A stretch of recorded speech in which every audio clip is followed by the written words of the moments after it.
Okay, I think actually we're live then right now, so I think we've got everything all going, and so I think now is a good time to kind of get this started. Let me first of all say welcome to Magic and Martini Thursday night. Thank you very much from my new abode here tonight in Colorado, and with my guests.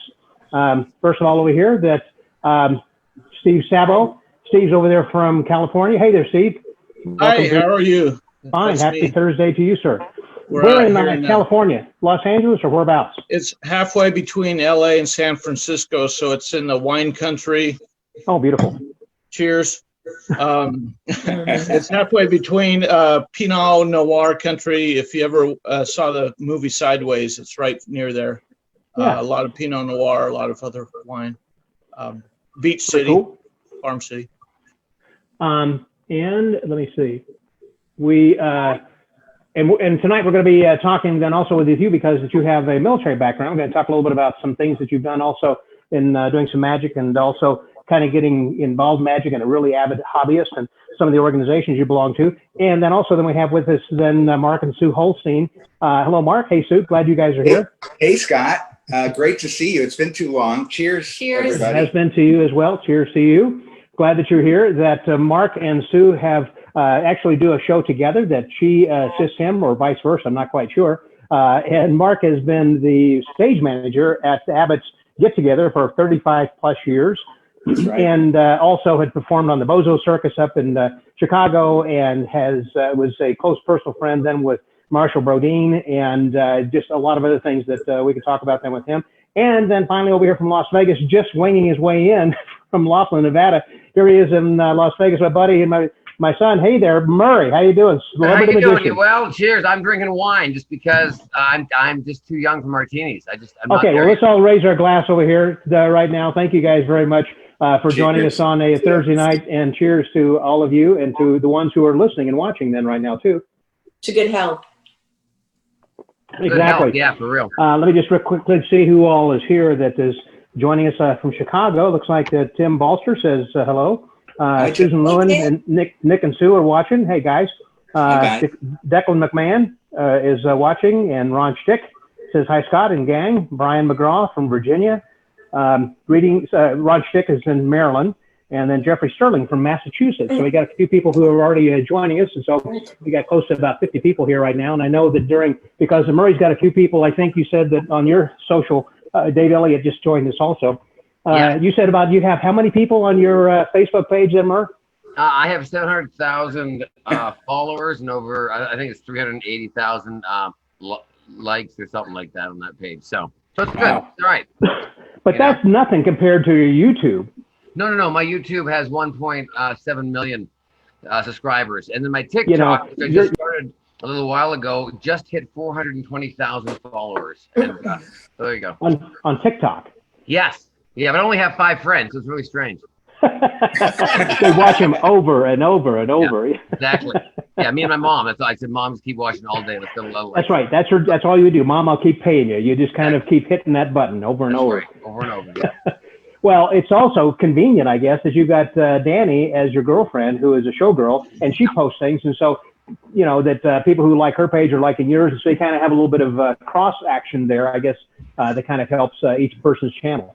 Yeah, never heard it. All that stuff really helps a lot. Also, like she did a video with Chum Lee, and when you collaborate, like anything, especially online with followers that have a lot, you jump really quickly. Like she did her normal videos get maybe 1,000 views or 500 views, a couple thousand. Did one with Chum Lee, and I think it's at 250,000 views because now Chum. Just for people who are particularly those overseas, Chum Lee is the guy with Pawn Stars. Is that right? That's correct. Yeah, he's one of the 3 main guys. Chum Lee, yeah. He lost a lot of weight. Sorry, Chum Lee. Yeah. He lost a ton of weight. We did a thing here at my house for Danny's thing, and he needed a gold and silver pawn shop shirt, and so I said, well, I got one. And I swear to God, it was a medium or large, and it wasn't. It was a small, which I still can get into. I said, there's no way I can get into that. And I said, well, it's just for the shoot. As long as it fits for the shot, it'll work. And he got into it and actually looked pretty good. He said, I never have worn a small in my life. So it's kind of cool. Wow. Yeah. I think I can wear a small on this arm. Yeah, exactly. Hey, whatever works.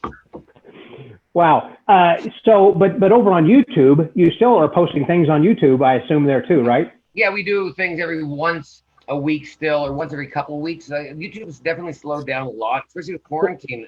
For some reason, just not my channel, everybody's. It's just maybe because everyone's on social media, so it's just There's more content, you think? Correct. Yeah, I think that's what it is, and just more spread out in that sense. So I think that's the reason. So, but it's still going strong. But you have your ups and downs. Right now, the one that's really taken off for me is TikTok. We literally in 24 hours did $25,000 in a day, and so it's unbelievable. And I'm not buying them. You know, you got to get them for real. You can buy them to look good, but people can find that out real quickly now. So how do you actually? I mean, what do you do to generate the views? I mean, the people to watch that. I mean, what's your algorithm? What's your special mojo sauce? You do porn, Scott. That's okay. All right. So, Steve, how about those Yankees? I know, right?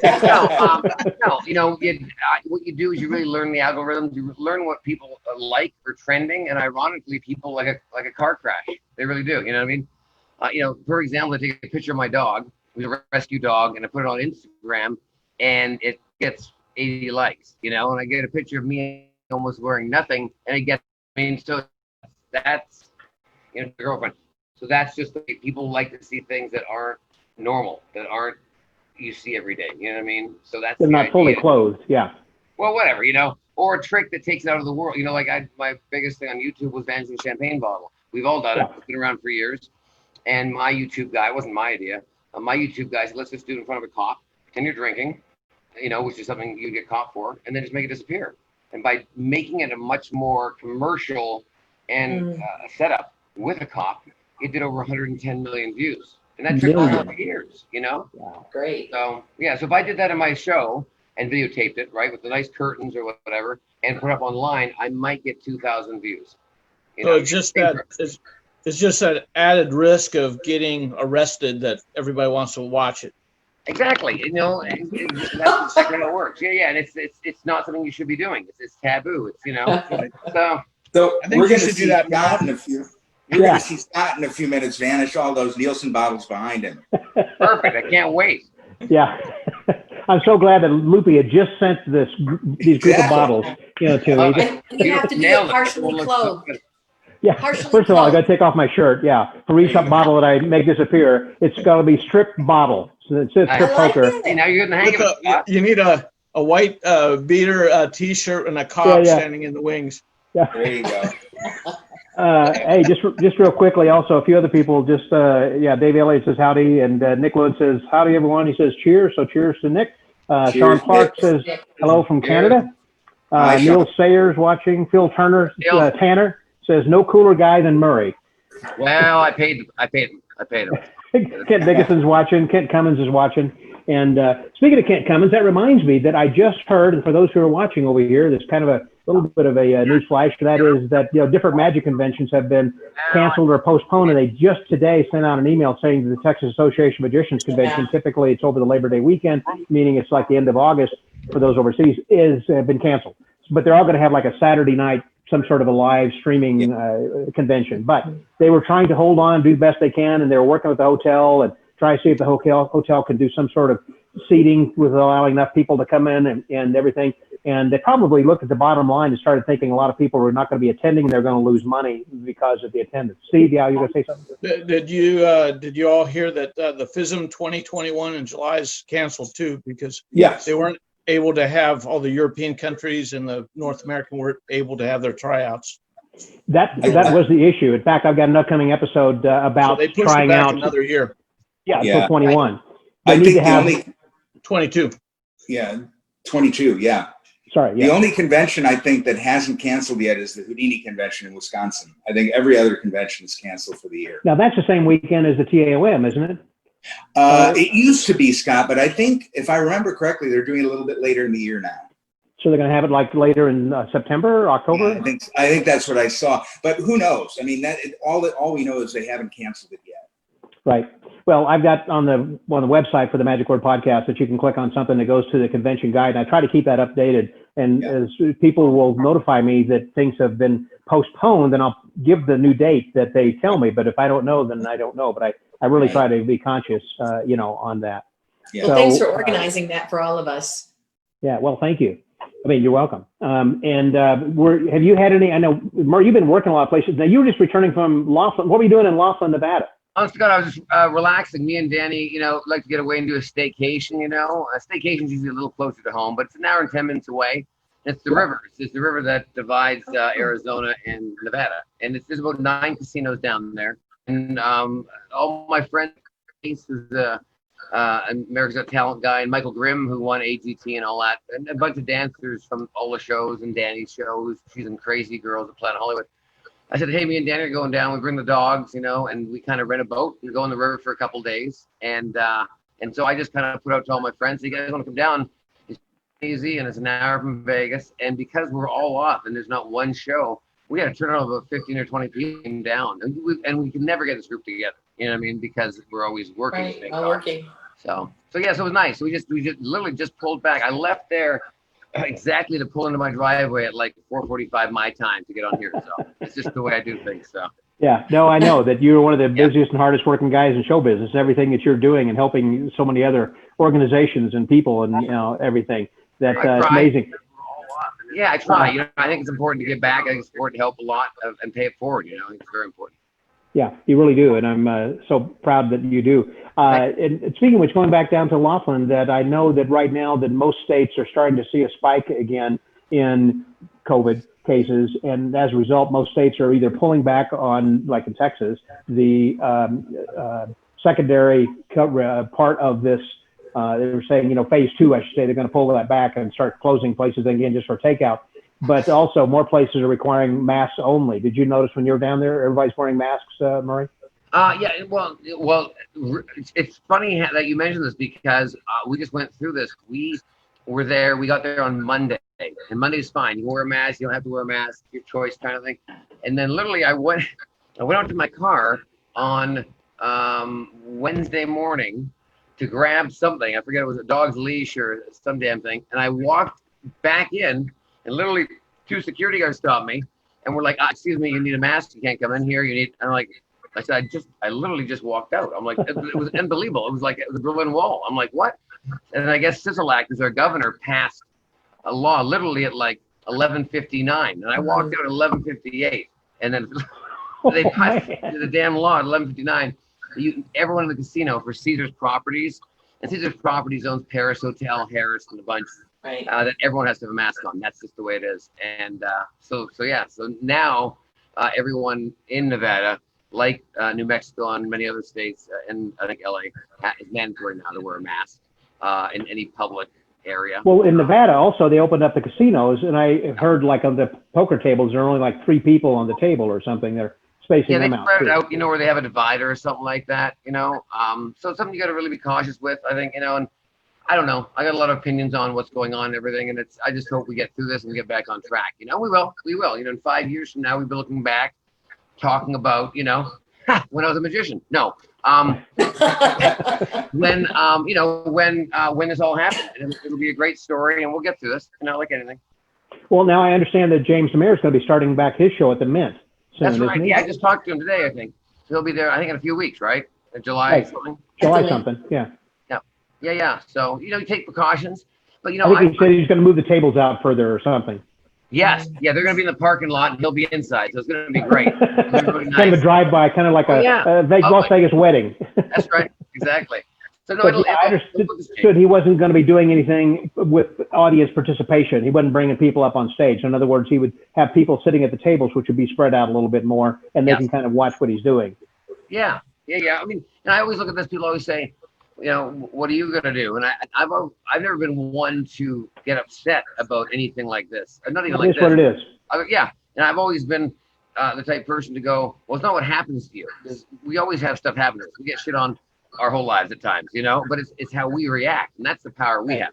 So you can be upset and then be depressed and not do it again and just go do something else and collect postage stamps. Or you can go, okay, how am I going to make this work for myself, pay the mortgage, and get on with it, and just go with it, and I learned that from Marv Roy, Mr. Electric, you just take it in, learn, and get on with it, They're a great guy.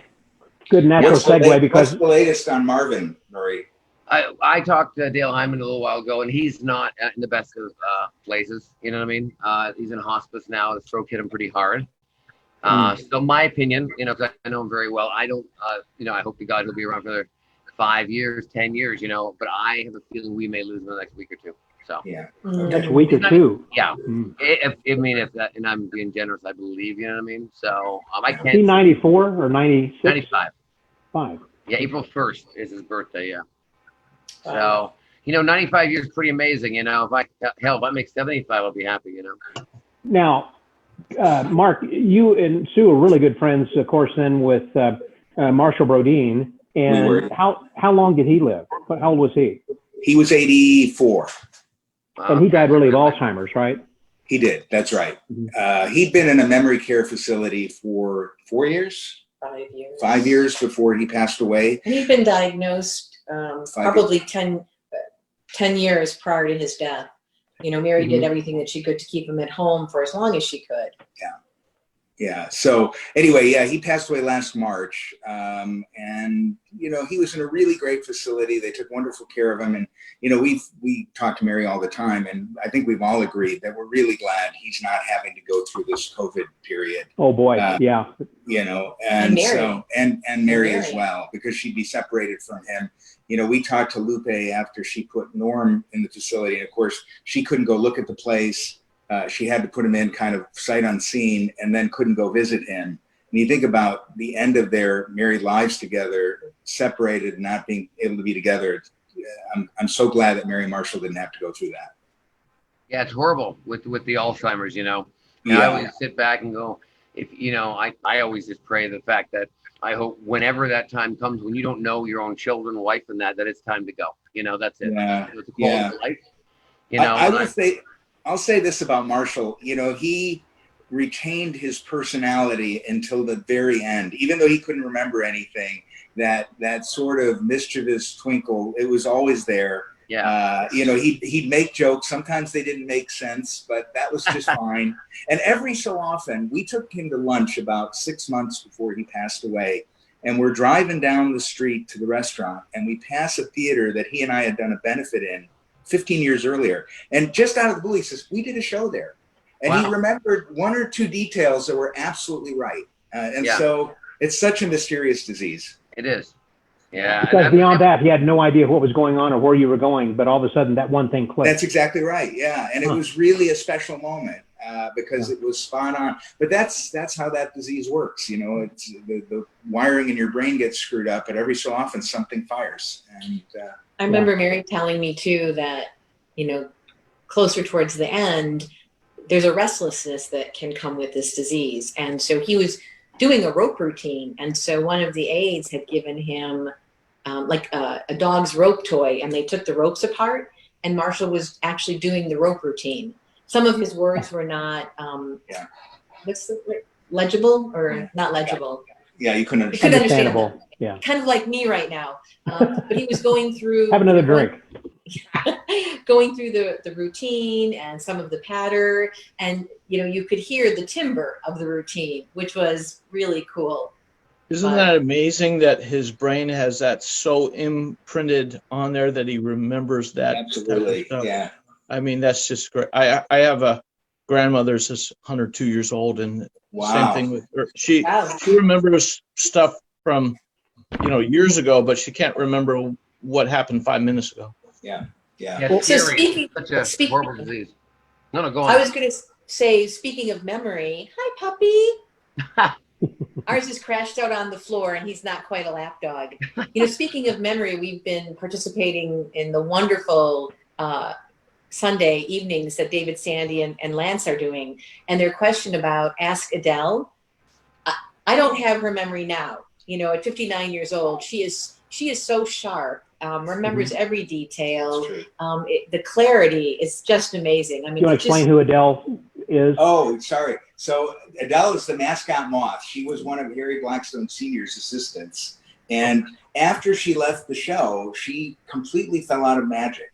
And about 20 years ago, she kind of found herself back in the magic community. And of course, everyone embraced her. And she ended up writing a book called The Mascot Moth, which talks about her days at the Blackstone show. And she is active on everything. In fact, last night I attended a Zoom lecture that Nick Lewin did. I know he's on here tonight. And Adele attended the lecture. I expect about now she's out doing some of Nick's material. In a year, she'll be giving Nick some tips. Yeah. It is amazing because she can remember people when she sees them. I mean, that I don't see her that often, but whenever I do, it's kind of like I'm all of a sudden her lost long son or somebody. Absolutely. She gives so much attention to each and every person that she's such a loving person, and she has great recollection. You know, it's like, oh, you know, like if she were to see me and say, oh, I'm sorry that your wife had passed, or, you know, it's like, you know, that she has something she remembers and knows about people at that age and that clarity, because like you said on the Collector's Corner on Sunday, when we have that portion about Ask Adele, and she has such a, you know, they'll show pictures. Oh yeah, that was so-and-so who worked with me. Remember that the outfit, well, here were the colors of that outfit, you know, because they're black and white pictures. It's amazing. It's great for us, right? Because it's the only real window we have anymore to one of those magic shows. Well, that's exactly like with Marvin. You know, Marvin's going to be, you know, there are very few of the old timers who are left, you know, that, you know, with Norm Nielsen passing and Johnny Thompson. Johnny, had a lot of legends, you know, who have passed. I mean, not even young ones. I mean, like with Eugene Berger, but others then too. But, you know, I'm sorry to hear that, more about. Well, I think Marvin must be the last of that generation that I can think of. Well, no, Walter Blaney. Of course. Walter and Marvin started at the same time. In fact, I think with the very same year they started, and their careers paralleled each other. No, you're absolutely right. Chuck Jones, but Chuck Jones is still younger, you know. But you know, but he's you know, one of those guys in that kind of world. It breaks my heart because, you know, I grew up in Chicago and I was blessed with some incredible mentors. Like who? Who were your mentors? Oh my gosh! Well, the king of the heap was Jay Marshall, of course, but we had Don Allen, Tommy Edwards, George Johnstone, Jack Wynn was a little bit before my time, Bob Sharp, I mean, Ed Marlowe.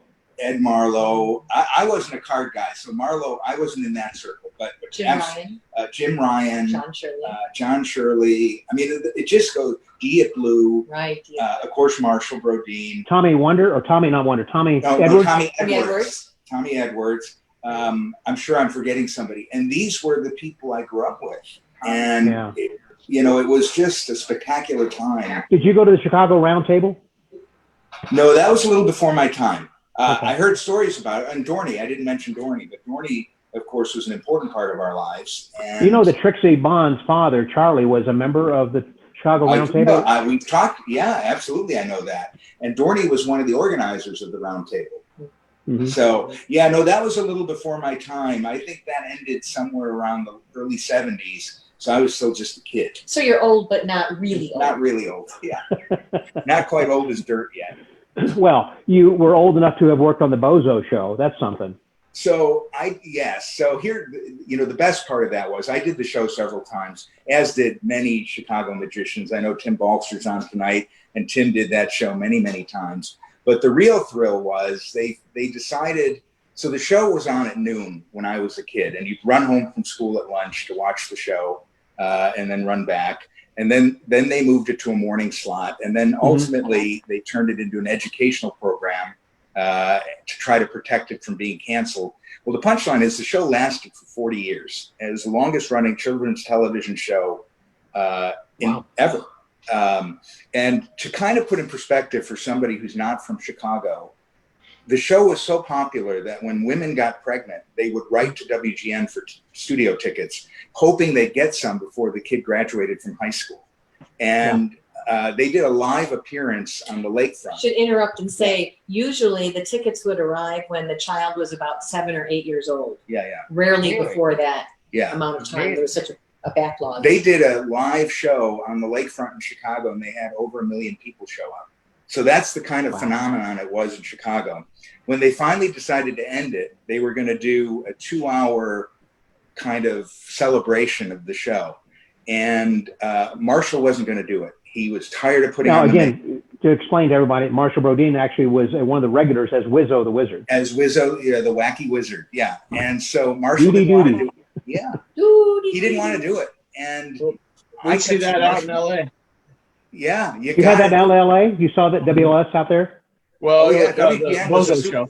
Yeah. Yeah. Wow. Oh yeah. So I really pushed Marshall. I said, you got to do it. You know, this is too important. It's too big a deal. He finally reluctantly agreed he'd do it. So he was at our house and we're brainstorming ideas for things he can do on the show. And I suggested a few things. And I suggested the backstage illusion. And he said, oh, that sounds really good. We could produce one of the other characters. And so he kind of ran with it. And I just figured, you know, I was going to drive the prop down there and let him use it. And the next day we come home and there's a message on our answering machine that it's, hey, Mark, it's Marsh. It's all set. You're going to do the illusion on the show. And so Sue and I got to do the very last Bozo show. It was an amazing experience. That's awesome. I love that. It took our breath away. Yeah, the only other guest performer was a little-known musician by the name of Billy Corrigan who came on with the Smashing Pumpkins. And he called WGN and begged them to be on the show. That's cool. That's a cool thing to have on your resume and your history. You know? It was really fun. It was really fun. And great memories from those couple of days. Yeah, that's pretty cool. Real quickly, I just wanted to kind of run through a few other people who would kind of join us, you know, Luke Dancy, David Hinken. My son Nick is watching with us. Great. Clark May, he's got a new magic venue he's building in Oklahoma, which is kind of cool. I'll talk about the Magic Island a little bit later here, by the way. James Zitto III says, put your mask on, son. I guess goes back there. And Chase Goforth. Hey, Chase. You know, Chase was on the podcast with Dodd Vickers way back with Cameron Ramsey and David Kay and myself. And Shane Dalton Dellon is watching. Dick Tracy, Richard Tracy is. Well, I said, so Nick Lewin says, yeah, Adele rocks. Yeah, she does. She does. She does. Yeah.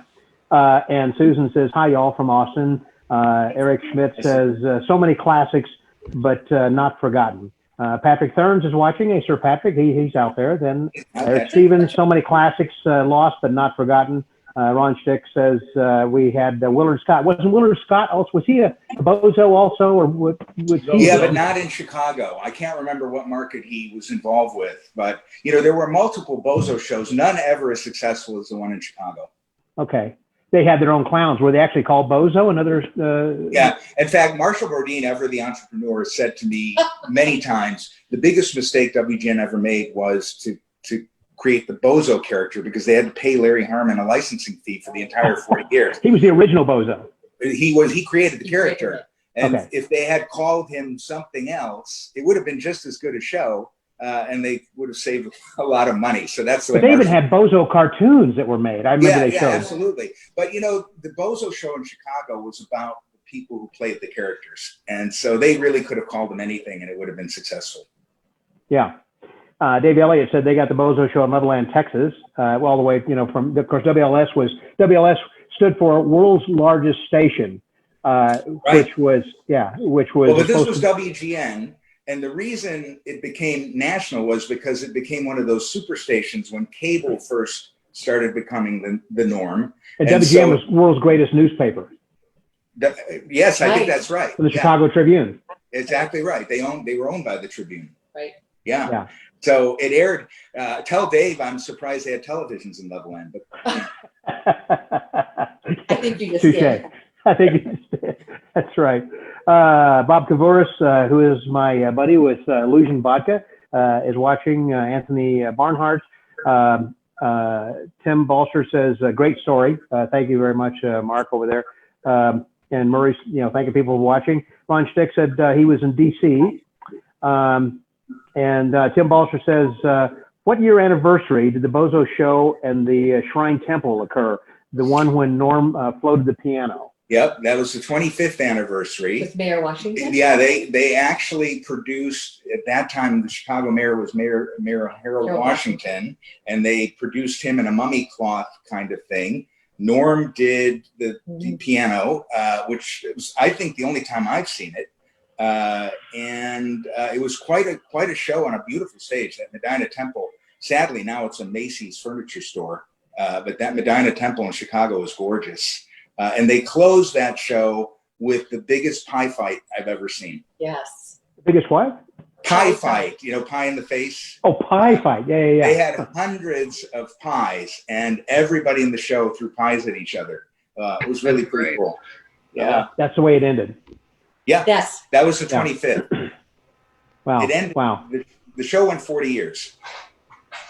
That's amazing. Hard to segue from this, but I do want to go actually for something that Steve was doing, which I think is kind of interesting up there. Yeah. That when you were actually working with people then in Afghanistan, you had served as a medic then overseas then as a soldier, is that right?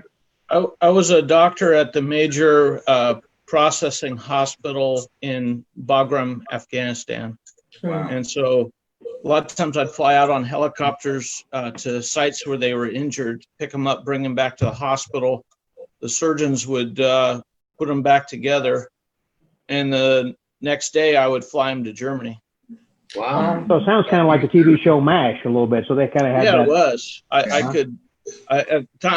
At times I think that maybe I should, write it up or so. Yeah. As that. Well, like what were some stories? Well, really, a lot of times my sleep-wake cycle was all messed up, and when you're flying in the zone, the war zone, you're picking up injured, you're rushing back to the hospital, hoping they make it, put them back together, and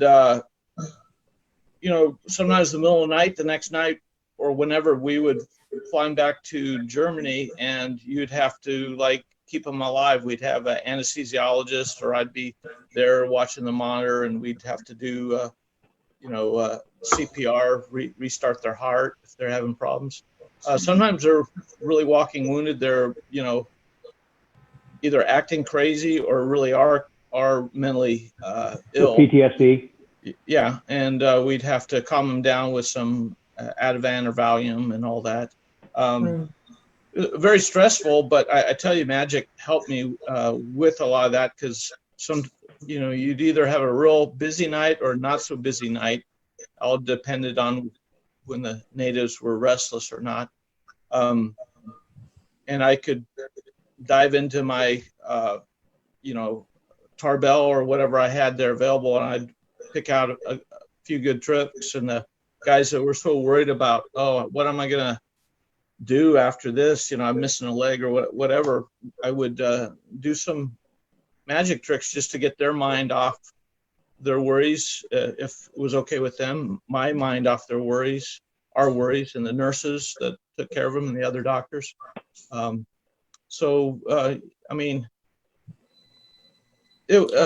Magic is therapeutic in many ways, because it's in some ways I got my whole bag of tricks medical wise, all these things I can do to help the body heal or improve or decrease pain, but a lot of it is mental. And if you can get their mind off their worries or their pain, and how did you do that?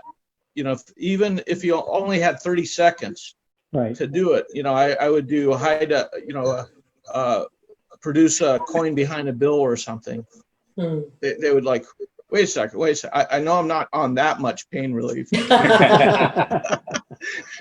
And it was kind of fun, and along the way I've met some German magicians and all that in Ramstein and all that, and it was therapeutic at times. Boy, I have to say, Steve, thanks for your service. Absolutely. Cheers to that. Yeah. Really do. Thank you. Yeah. Thank you, Steve. I was listening to a podcast just this week about a fellow who was a retired serviceman, and he was saying people say always, thanks for your service. And he was saying, I always want to tell people, that I hope that you are worthy of my service. Oh. Meaning that what we should do as those who didn't serve should be worth, we should do something to make this world better. We're in a particular time right now. COVID aside, but, thinking about Black Lives Matter and all the rest of, whatever's going on, we're in a position in which that we can make a difference. We can help somebody, or that you can help somebody as you are, or people are helping you in this COVID situation, that we can make a difference. So in other words, that we have this freedom to help people. So we should be worthy of the service where people have died to give us the freedom to help other people. We should find ways to reach out and to make this a better world, We're here. And the more I see overseas, I was in Africa, Central America, everywhere. We have so many freedoms here you know, you could take a knee at a football game. You could do whatever you want. Yeah, you might get berated or yelled at, but you don't get your head chopped off by a dictator from another country. You know, and I fought and I helped the Marines, Navy, Air Force. I was Air Force physician. I helped those guys recover from their injuries, but we're all fighting for the freedom that America gives us to do what we want. And, you know, we're not going to be shot by the dictator, you know. Right. And so people should be recognizing what you are doing, and what we're trying to do is provide for peace. Right. And I would say the local Afghanis, I mean, I was in Iraq and other wars, that they wanted peace. They didn't like the situation they were in. And we had a lot of workers that worked at the hospital that were local Afghanis, and we'd take care of civilians and the Mujahideen and the freedom, you know, the ISIS. We'd take care of them if they got injured just the same way. We just had to be careful with it. And I would say the one thing when people tell me thanks for your service, I say, well, thank my wife too. She had to stay at home for a year here and another year, and she was taking care of a 3 and a 5-year-old that, you know, all the holidays, Christmas, all that, and that was very stressful for a single mom. You know? Yeah, whenever I pray for our soldiers, I pray also for their families, because they're really going through quite a bit as well. I'm sure that's true. Before I forget, Steve, please tell your wife hello from us. Yeah, I think she just got back with dinner, so I'll have to see if she's around. But, now, I'm in Colorado Springs right now, and Steve, before we begin this podcast, by the way, that I said that I can see out the window. They call it the Air Force Academy from here, which is where you graduated. In fact, today happens to be the in-service or processing. I was going to go over and see my brother's. My brother retired as a colonel in the Air Force, and he taught at the Air Force Academy, and he passed last November, and so he's buried over there. So I'd gone over to the chapel for a service, and so anyhow, I was going to go over there today, and my sister-in-law, who I'm staying with him right now, said that they were processing the new cadets who are coming in today. And so, it's kind of off limits. You can't go on base, right now because of the COVID and everything, the way they're kind of keeping them distance. I'm not sure how that whole thing works. But you graduated in 87, is that right? In 87, yeah. And I still kind of help out. Our local congressman had me interview a lot of the incoming military cadets that want to go there, or the Naval Academy.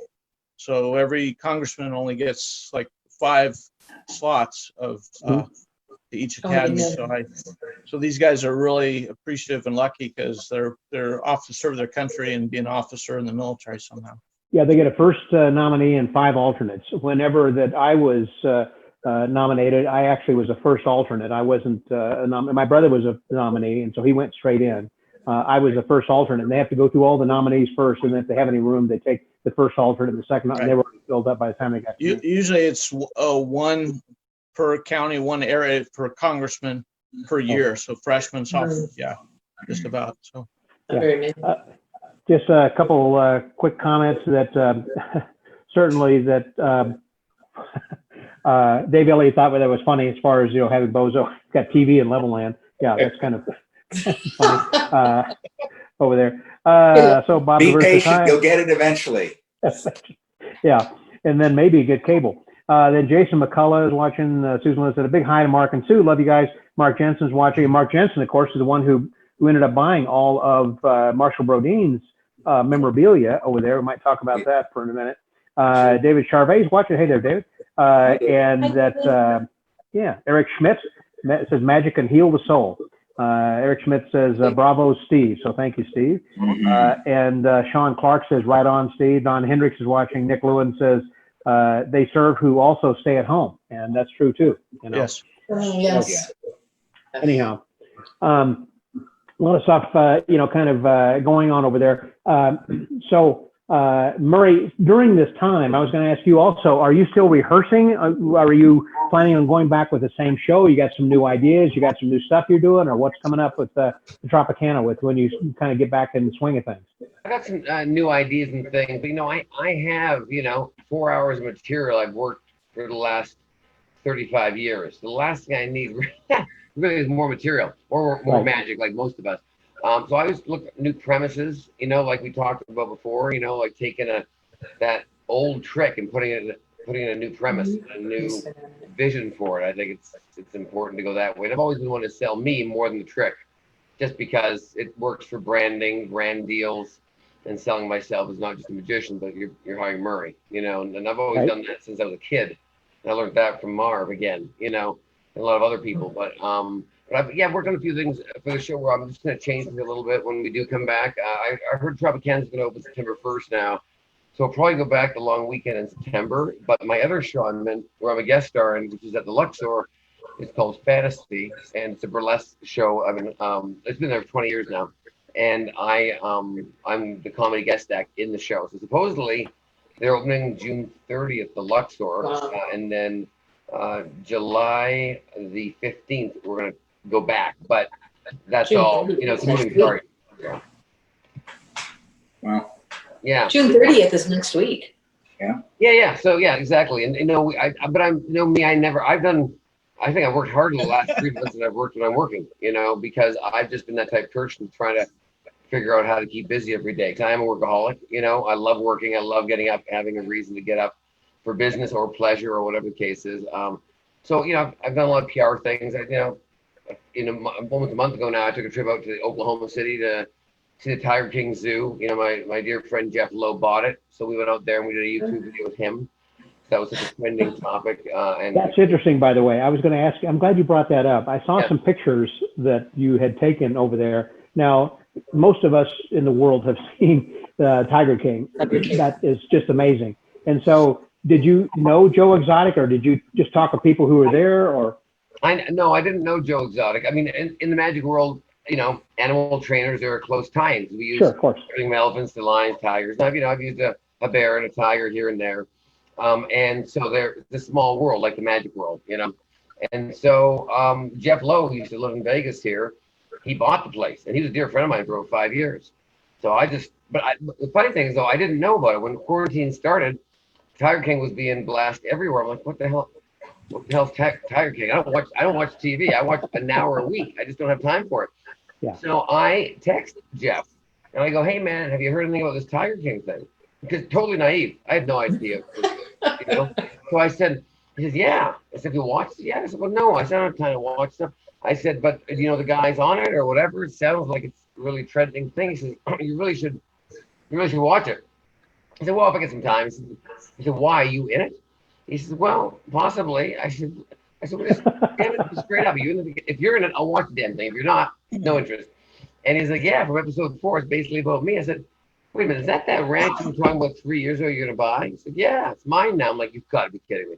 So of course I watched it, and then that was the end of that. And then my girlfriend Danny and I didn't have a hell of a lot to do. And Oklahoma was opening up, and a few of our friends said, hey, let's go out there and see the Tiger King Zoo. And I said, you're not going to believe this, but I actually know the guy that owns the damn zoo. I'm like, no, you don't. No, I said, I really do. Like, I really know him well, And he said, well, let's go out there. And sure enough, we went out there and we had people that all flew in from different areas, from LA and Vegas, who are all friends of mine. I can't get them to come to Vegas for a weekend, and they're 4 hours from LA, but yet to Oklahoma, no problem. So you had all these people coming up from Texas, and we talked with him when I was there. Scott, for a quick second, I think, when I was there, because I know obviously you're in Texas, but for myself, but yeah, so we had a great time. We videotaped some stuff and made another video, and that was it. So but I'm, with what we're in right now, I'm just looking at things to be relevant. That's the key. I mean, the last in any business is to be relevant, And so for me, I've always looked, what's next? And there's a lot. 3 weeks ago, I drove into LA to do a 20-minute comedy spot at Laugh Factory on Sunset Boulevard, which is the original, who I work for here in Vegas. But it was a streaming show. So it was all streaming. And So there were no people in the audience. It was just a camera on you, basically. Yeah, and 2 camera operators wearing masks, whole thing. It had to be kind of funny, or not funny, haha, but I mean, you don't have an audience actually reacting. No, it was, like the last 30 years of my show, Scott. But so it wasn't much of a change. But, you're used to that. It was cool. But but I never played that stage professionally. When I started doing comedy in my late 20s, I would do open mics on that stage. Wait at 9 a.m. in the morning, sit on the street till 5 and the door open. You put your name on the list, first 15 get in, and then you're on a waiting list. And you had to get there by 9 or 10 because literally there'd be 30 people lined up on the street waiting for 3 minutes. And I already had a show in Vegas. I was at Frontier back in 2002. So people thought it was really funny. But I said, well, I wanted to learn how to be funny without a deck of cards or any magic. I wanted to walk on stage and figure out how to be funny. And they said it was the funniest thing. Here I had, a headlining show in Vegas, and I'm literally sitting on the street, waiting to get into a place to do 3 minutes of comedy for free, and then drive back to Vegas and do my show. I said, yeah, but I want to learn how to be funny and do this without the crutch of magic to fall back on. And then, then I put the two together. But so I did that, and that was fun. And then I just did a thing 4 days ago to drive-in theater, where they're doing a drive-in show, and they said, do you want to do, you want to drop in for a comedy spot? We're shooting something for Amazon or Netflix and all of that. And that's all I need to hear. You hear anything for TV, I'm there. And so I said, sure, whatever, And it was outside, but I'm always worried about how I look. Clearly not today, but most of the time I usually worry how I look. And I thought, I'm gonna wear a red leather jacket, cool pants, shirt with a thing, and all that crap I wear. And the hair is obviously combed. And I get there and we do it. I think, it's not that bad. It's 10 minutes outside. It's Vegas. It's a bit warm. Swear to God, it was 110 degrees. Hottest day of the year so far there. At like 7 o'clock at night, me in a leather jacket. I broke into a sweat like 3 minutes into my act. I hadn't even gotten to a trick yet. And but the pictures look great. So I did like 10 minutes and that was it. But it was for a TV thing. And then I just like the fact that I walked out there to a new environment, which I feel my friends are like, I'm not doing that crap. I don't know how to do it. I said, well, I want to perform for all these cars. People sat in cars and on some picnic tables. If they liked a joke or a bit, they'd honk their horns and flash their lights. Oh, that's cool. Oh, yeah. I loved it. It was great. So when you're talking about a drive-in kind of a thing, it literally was a drive-in. Literally. Well, it wasn't a drive-in as you'd see, like a movie screen drive-in. It was a warehouse where the 4 bays where the big rigs would back into. Oh, I see. They basically turned that whole lot into, because they're a company that rents out, pool tables, cool chairs for corporate events. That's just one of their things. So they had this big loading bay. And so they do it, I guess 4 or 5 times a week now, because what else are they doing? Because there's no conventions for the next, till, I've actually read, 13, but I've read the AV companies are putting together packages for these drive-in shows. They think that may be a bridge until we're able to reopen. Yeah. Mark, I just heard that this weekend that Garth Brooks, some country star, not a country star, but I think it's him. He's doing it. Yeah. They got something. Apparently, they said that just crashed the internet as far as buying tickets for a drive-in show, because it's going to be nationwide to go to the drive-in and watch this. And they said they're even scalping tickets for hundreds of dollars right now today. It's going to be this weekend. Yeah. Yeah. So drive-ins are all back. Yeah. Brad Paisley's doing one 2 weeks into July in Nashville. There's 3 shows. Brad Paisley and I don't know if it's Lee Bright, a couple other guys. And the new concerts. Yeah. So I just I enjoyed doing it. It was fun, and it's relevant, and it's pop culture. And so when I'm 80, I can go back when we sit around like this again. We can talk about what's your craziest shows you've done, or what have you done to survive. I got one for you. I got a couple for you. So Yeah. I love that. Well, speaking of television, I was going to ask you about the CW. I know that you are on the Masters of Illusion, and we are here on Thursday night, and tomorrow Friday that you are going to be on again. I saw you posted something, I think, on Instagram then as well. What are you going to be doing? And how, I know this. Can you talk a little bit about that and how that's filmed and what it was and all that? I've been lucky enough to be on the show this is my 7th season in a row, and Gabe Blackstone and David Martin and David McKenzie and Al Schwartz, who produced the show, have been nice enough to bring me back every year. And some years I had better tricks than other years, because it's just, you got to create new stuff every year and get it right as right as you can get it for TV and get on with it if you want to stay on TV. So every year I put something new in my show in July, and I work it from July to December, and if I like it, 4 or 5 new bits.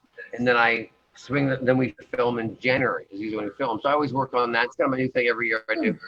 And so this trick I'm doing Friday, I've always loved this trick, but I never thought it had an ending. And I can't remember, it's called the switchboard, with the yellow, the blue, the green. Yeah, the Wellington switchboard. Yeah, and I always like the big one, not the small. I always like bigger things to play big, Sure. I got the smaller one. I use years ago. I used the Magic Island. Yeah, that's right. It's great. If you do it. Yeah, but I've always liked the trick. I like the premise that when you have it on stage, it looks different. You know, it doesn't look like anything that we've really seen. 'Cause not a lot of guys do. I think Harry Anderson did it on our City Hall, I believe, or something, or maybe Johnny Carson. But there was no ending. You know, for those who don't know what it is, it's a blue, red, green, and a yellow bulb, and you have a switch across from it that matches in color. And when you flip the switch, it goes on and it's parallel across from it. And then you switch the bulbs around.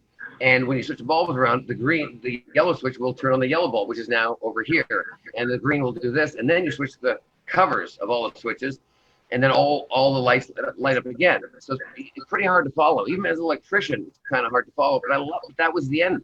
I thought, well, there's no real ending. It's lovely, but it's not really it doesn't have a great. Doesn't have a magical ending. Yeah, it's lovely. Satisfying. It's cute, but you know, for $1,000 and for what it does, it's not no ending. And everything you do is in threes, and you know that's how you make something funny or good. One being in the middle of an end, and I just didn't feel the trick had an end. So I bought the trick. I finally found one. They don't make them anymore, and Wellington doesn't make them anymore because they need an order of like 12 or 18, and they're just not that popular. So, and I like the fact that they look old, because with me on Pawn Stars and all that, I could tie that into what I do on Pawn Stars. You know, and I do it as an old aptitude test from the 1930s. You know, it's all bullshit, but it's great. So I bring this thing. But it looks good, and you know, I'm in Pawn Stars, and the trick looks old, so you know they believe me. So I have that set up. So I do the whole thing, and I have everybody in the audience have a color, and I go, "What's your name?" You know, it's your name's Steve. Great, Steve. Well, you're the green bulb, and you're going to be yellow, and you know, Mark and Susie, you guys are going to be, you know, yellow and colors are. So every name has a color, and so I go, "Where do you guys want the bulb?" So they tell me where the bulbs go. And then I switch the covers, and I go, "Isn't that great?" And that's it. You know, but now before I do that, though, I give a prediction. Even before the trick starts, I have a prediction in the audience. The guy hangs on to it. Nowadays, it's just going to hover 6 feet above them. And so, so then I do the whole. I go, "Thanks so much, guys. It's great." And I go, "Oh my God, that prediction! I totally forgot about that." And I said, "Here, open up." And I cut it open and pull out a big poster sheet that has 4 bulbs that go across this way, and 4 that go down this way, and the 4 across match the 4 that they've mixed up into a pattern, which is 24 different ways you can have that. And then straight down, it has, you know, it would have Steve has the blue bulb, and Scott has the yellow, and it has that, and I give it to one of the guys in the audience to give away. You know, and I've always liked tricks that you can have as a giveaway where they go home and they can keep it. That's a great And now finish. that's the kicker. Now they go, well, okay, it might be electronical. Okay, it might be whatever, because no one's stupid nowadays. Like, you know, we're all, but when you give them that, that's when they go, you know what, that guy, that's it. They lost me on that one. You know what I mean? So that was my new ending I put That's on a great finish. Yeah, Isn't so it? That's a really good. That's what's going to be on Friday. So there you go. I just put that tonight. So that's I like that.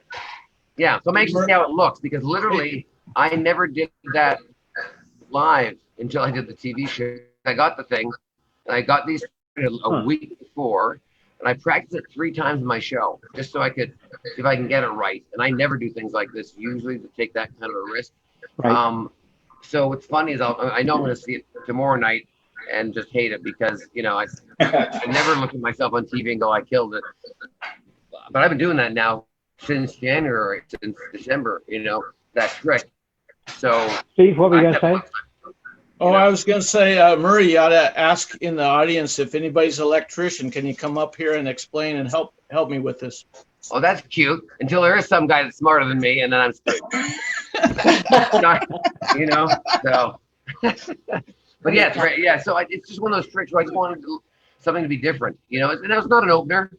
It's not necessarily a closer, but it's one of those middle tricks that people go, wow, God, that's interesting. You know, and it's a nice giveaway. And everyone walks out with that poster. Hey, got like 500 made, you know, and lines obviously. And Good idea. a couple of people have taken pictures, and they framed that in their games room or whatever. Yeah, so you know, that's something you ought to sell. I mean, it reminds me like of the Blue Man Group, you know, whenever they have that spiral thing that they blow, you know. That's kind of right, thing. and you take it home with you. You can right. auction it off at the end or something. Yeah. So anyway, and always, you know, usually it's the first guy in the list I give it to, just because he's there and or she, and they hang on to it, and then at the end I just give it back to him. And it's, you know, it's a nice giveaway, and I always like that. When, you know, when you're gone, long gone, people still go, oh my God, that was 5 years ago, and this guy, you know, gave this to me or whatever. I've always liked that giveaway thing, and any type of magic trick that they can go home with something that they don't forget about you, because Right. That's more important than I think a really amazing trick. Amazing trick, great, but I like to have that whole thing that when they walk away and when they're at home 2 days later, they're still talking about you. It doesn't have to be the most amazing trick for that to happen. Right. So. Yeah. One of the things whenever I put this Magic and Martini Thursday together, some people have asked me, how do I get on the Zoom meeting? That I try to keep this just to the 4 or 5 of us. This kind of a thing where there are 4 screens because I don't want to have a lot of over talking or something that's going to get to be kind of confusing or whatever. And so that's why I invite people to join us on Facebook so they can add their comments or whatever, that they have, then as well. But also it gives us a time to actually go into a little bit deeper conversation with some of the people who I've had as guests on my podcast from before as well. And so that way they get to enjoy, some stories that may have already heard or some new things that have been kind of updated, on that then as well. So I thank you guys, very much for tuning in on Facebook and for watching this, then as well. And there are people, again, that may not be as well known. Steve Sabo is someone who is very interested. He is an avid enthusiast and very involved with the SAM, I think. Is that right? And IBM. Well, I started a club here and it's going pretty well. I've been consistent with getting the club going.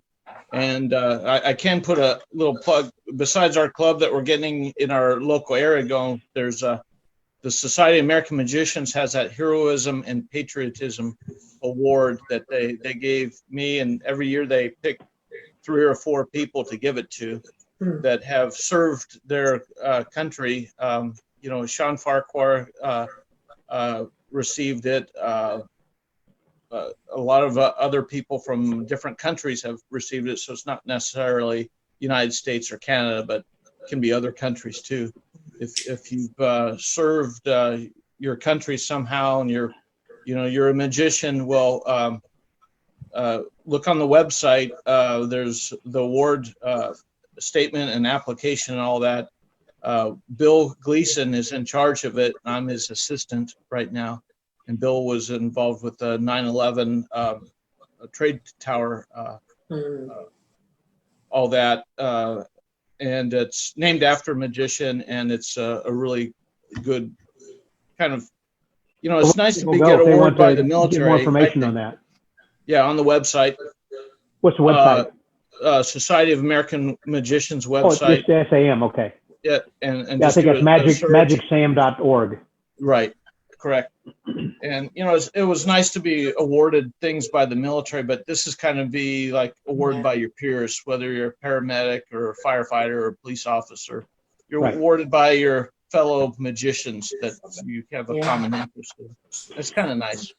Well, other things I like to do, again, try to tie this all together a little bit, is that even though it seems that we have disparate people who may or may not have a connection to each other, actually we kind of do in some way or another. I know that Mark and Sue have known Steve for some time, then as well. And Mark as the person who has been the stage manager at the Abbott's Get Together for so many years.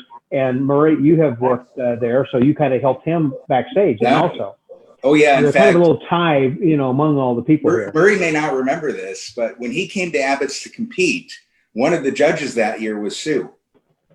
Oh, really? Yeah, and you won. You won first place. So I did. There you go. I know I did. He's still waiting for it back. I remember that. That was back in 1930. A long time ago. It was wonderful. Yeah. Yeah. But, yeah, I remember that. Sue likes blondes. What's that? That was back Sue likes blondes. Oh, Sue likes. Perfect.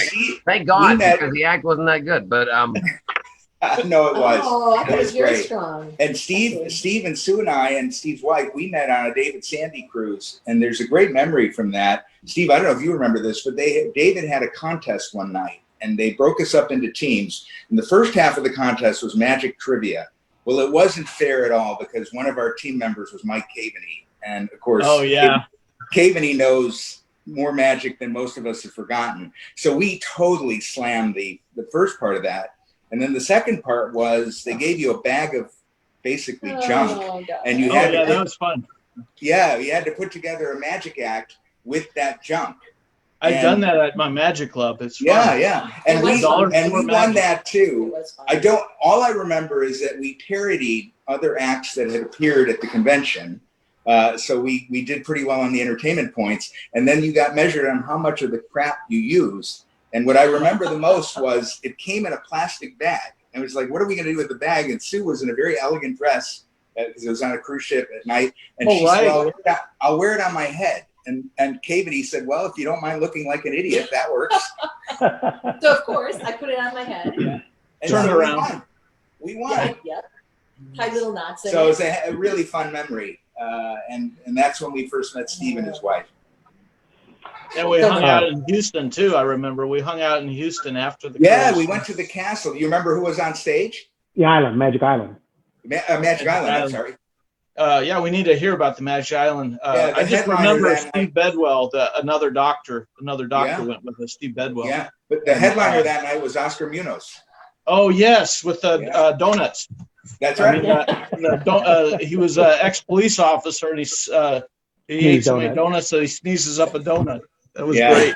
And of course, Oscar's a great friend of ours here in Texas. That's true. Yeah. Well, since you mentioned Magic Island, just as a quick update on that, by the way, those who have been interested and have been sending me, I don't get questions as much as I used to. I used to get 3 or 4 a day, and now I get them maybe 2 or 3 a week. So they've really backed off a lot. Not much has happened. Now, as a matter of fact, let me rephrase that. Nothing has happened since September. So disappointing. Yeah. The problem has been that they haven't filed their architectural plans to the city relevant to getting their permits yet. And as a result, that they need to, first of all, get it approved, and then they can start building. Well, the problem was they started building to begin with too quickly before they had the permits. And then the city came in back in 2018 and said, you got to shut it down. You don't have the permits, you're doing things wrong. And, you've got some air conditioners on the roof and you haven't checked the structural integrity. It could be they'll fall through, or, you need to make sure this is going to be improved. So anyhow, they said that they're going to shut down. So the fellow who is the owner, he's Dr. Atari. And Dr. Atari has a lot of neurological clinics around Houston and these diagnostic centers. And so his main hobby really is, his main profession is medicine, obviously, but I wouldn't even say his hobby is magic. He just wants to have this as a kind of a private clubhouse, for his buddies and for others who are doctors and, clinicians. Anyhow, he hasn't done anything with this since then. And so there's really no hurry that he sees, although that he's 76 years old or something. So I'm thinking at some point, they put a couple $1 million in it. So when people ask me, I'll say my gut says 30% no, it's not going to reopen, but my head says 80% yes, it will, because they have put several $1 million into it. And not only that, that they have each month that they are paying the city like $10,000 a month for the parking that they got out there. They're paying for taxes, they're paying for security 24/7. So there are a lot of ongoing monthly expenses. So it seems to me logically, financially, and intellectually, that they should be putting, starting to bring this back. But my gut is, I just don't see anything happening. And it's like, he's got a lot of money, and so it's not a big deal for him. And it's just kind of a plaything, for him. And so the others who have come to me and said, can you put me in touch with him? I want to buy him out, or I want to partner with him. It's like, no, he's not interested. That I do, but then it's like, he's, I'll get to it, and he hasn't. So it's not been high on his priority list. So the answer is that it's not going to be opening anytime soon. And bummer. Disappointing.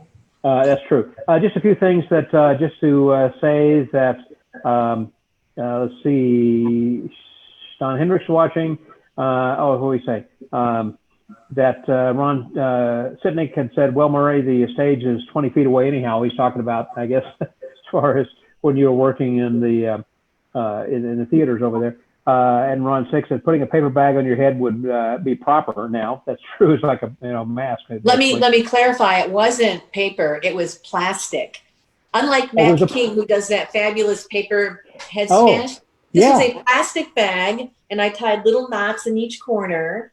It's like a little babushka. Yeah, like little white plastic bag. Yeah. Well, unlike what I remember, much more fashionable. Which reminds me, going to It's a the rain bonnet. There you go. Thank you. going Thank you. over to the Renaissance Festival. I remember Gazzo performing one time, and he would put like a plastic bag over a kid's head, and he said, "Hey, it's a space helmet, kid. Not recommended." Oh my gosh. So let's see. Paul Sanders or Pete Sanders says, Murray, love your videos. Always brings a smile to my face no matter how bad the day is going. So thank you, Murray, for what you do for him. Thank you. Eric Smith says, comedy for free is a difficult life, Murray. Next time I'll try being funny. LOL. And he also says, love the Masters of Illusion. Lance Rich is watching, and Lance is one who works with David Sandy on those. Oh, yeah. And I want to recommend with you, Mark and Sue, every Sunday night that if you go over there to the Collector's Corner, if you have any interest in collecting, that is just an awesome thing. Or magic history. For magic, Or magic history. And I think this coming Sunday is going to be the last one for a while, isn't it? No, I haven't said that. Don't say that. Yeah, Lance, you better not.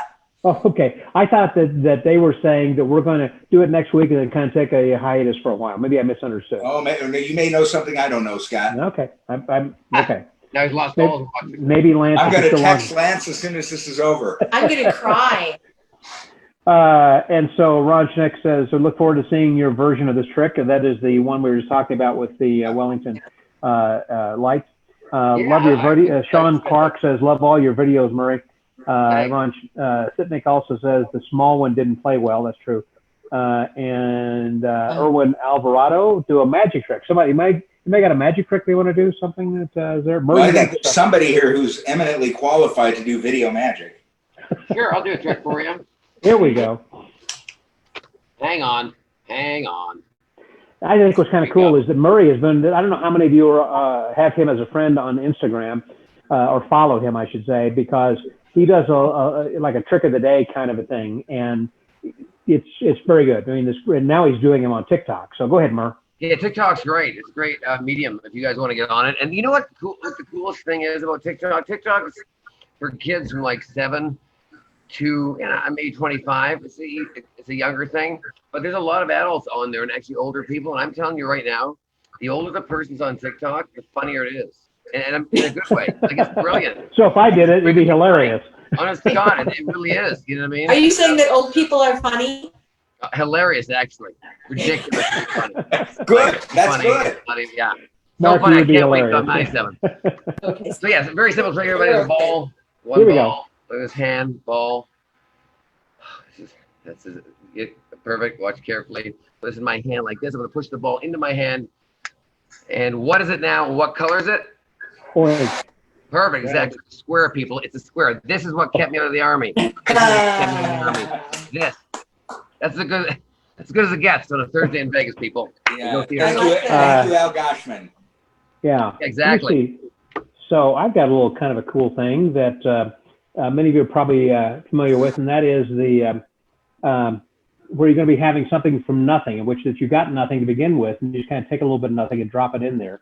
So you create something out of nothing. So you have then, first of all, it's going to be, this is a Morgan silver dollar, and of course that's worth a lot of money. So is this one. So you can take that and put that aside, and if that's worth money, then of course then so is that one. So we have then 1, 2, and 3, and each of these have a lot of value because they're Morgan silver dollars, which are worth more, than what regular silver dollars are. So what we can do is that by taking the money to begin with, placing one in my hand over here, so this way we have the two. Okay, well, we're going to take this back. So this way we have then the 2 silver dollars. I'm waving the hand over there. You see, that makes the one to completely disappear. Placing one in the hand again, so we have just the 1 silver dollar, waving that over there, so that completely disappears also. Placing that in the hand one more time, that completely disappears. So this way that it's going to be gone completely. All we have to do, you see, this goes just like that. Nice. Nice. There we go. Good job, Scott. Thank you. Hey, have you And guys? Thank you. And thank you also to Gregory Wilson. In fact, next week, I just wanted to mention that next we're going to have Gregory Wilson as our guest, as well as Benjamin Barnes, someone from Chicago. Oh, yeah. Gosh, we haven't seen him in a long time. Yeah. No. And so he's been working, I think, with Chicago Lounge. He used to have a Magic Chicago or something. And so I've spoken with him, and the 2 of those will be guests next week then as well. Very nice. Hey, quick question. Have you guys done that, Scott? Have you guys tried that, the dollar bill trick to the Mentos thing? Have you ever seen that trick? I guess not. No. By that reaction, no. It's like, we're like, that was a look. Anyways, so I just got it. I got it for a TikTok, and now it's in my closet. But well, a few other my friends. No. Come on, So this right here, check it out. Look at that. $1. Yes. Yes, got it. Isn't that the greatest thing? Isn't that cool? Cool. I like that. Isn't that great? Yeah, It boy, is. that is fast. Yeah. That's a TikTok That thing. is fast. Yes. Okay, so you missed that completely, Steve. He changed $1 into a roll of Mentos. Have you seen this, Steve? Have you seen this thing? Oh, well, I'll do it again here. Oh, we'll do it again. $1 bill. See, Steve? Where the hell are you? Yeah. Okay, see. He's Watch. up there. Up there. nice, Is that clean? nice. Good, huh? Yeah, it looks really good. It's not the reaction I was looking for, Steve. I was looking for a little more excitement on that. I'm just saying. Yeah. Hey, thank you. I'm okay with that in my life. So I got a quick one if you want. yeah, hey, so that's why you stepped away. Okay, here we go. So everybody does a coin, and here's a $5 bill. $5 bill. Yeah. Roll it up. You need money to make money. Ah, great. I like that. Wait a minute. Now this is a golden nugget token from. I got this for my grandmother, so this had to be from the 60s and 70s. Wow. From the When golden they used to nugget. put them in the slot machine, you mean? Yeah, Huh. a dollar coin from the golden nugget. So That's cool. Nice job. it was all rusty, and I shined it up a little bit. So There you go. What's cool? Right. So let's see. We go on that. Just a second here. So the Eric Schmidt said, "I love these shows." Hey, Nikki Hammer says, "Hey, my son and me love the magician Murray Sawchuck." Good. And so Is that Mike Hammer's mom? I don't know. Nikki Hammer. I don't know. I'm kidding. I'm kidding. That's funny. Funny. And Ron Schick says, "Is it for Gazzo?" Lance Rich says, "Mark and Sue were at my debut for the stage at Magic Island." That's right. Who said that? Lance Rich. Oh, yeah. Lance We were there Rich, for yeah. his debut. Yeah. It was And wonderful. so Rich also comes back and says no. So apparently that this is not going to be their last one. They're not going to be taking a hiatus. Yay. So said we'll have content for a while. Houdini tour this week and then various things coming up. Right. Ron Schick says not like Murray's getting up from his chair for this. I haven't left my chair since Monday. That's why I look like this, homeless. Ron Schick says thanks all, and Eric Schmidt's clap. Nice. So Steve Mills is watching, Jay Navarrette's watching. So anyhow, I'm glad that we had a lot of people who were signed on and watching all this. So I want to wrap this up. I just want to thank you guys very much for joining me over here, for this virtual happy hour. It's been just a blast. I like to try to get a good group of people, and this has been just another wonderful Thursday night, an opportunity for us all to enjoy a little libation. So cheers again very much to each and every one of you. Cheers, guys. Scott, thank you for Thank you. bringing us all together. thank you. Hey, it's been Scott, fun. come Thanks. visit us when it's safe. And I am hello to so all my looking- buddies in San Antonio, the Magic Club there in Omaha, Nebraska, and all the places I've been. Steve, if you get to Austin, let us know. All right. I will. Thanks, And Murray, I'm guys. looking forward to Stay coming with out guys. seeing you again Mark too, and Sue. Murray. Yeah, Yeah. thank you guys, Mark and Sue, Steve, thank you. And Scott, love Great you. to see you, Murray. See you, Appreciate Murray. that. All right, guys, take care, all right? Thank you. Bye. Be well. Bye, everybody. Bye. Bye.